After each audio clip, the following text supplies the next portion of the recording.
yung timing kasi the oral arguments would be on April 8 and 22. Oo.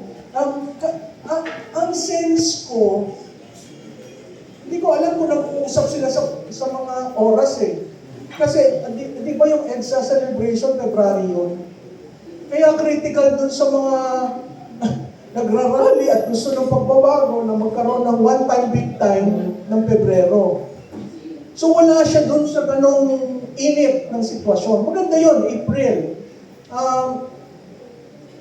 Sa tingin ko, ang Korte Suprema natin, nag-decide na huwag muna tayong magsalita, huwag muna nating pag-usapan ito kasi it will add up to the heat of the situation. No?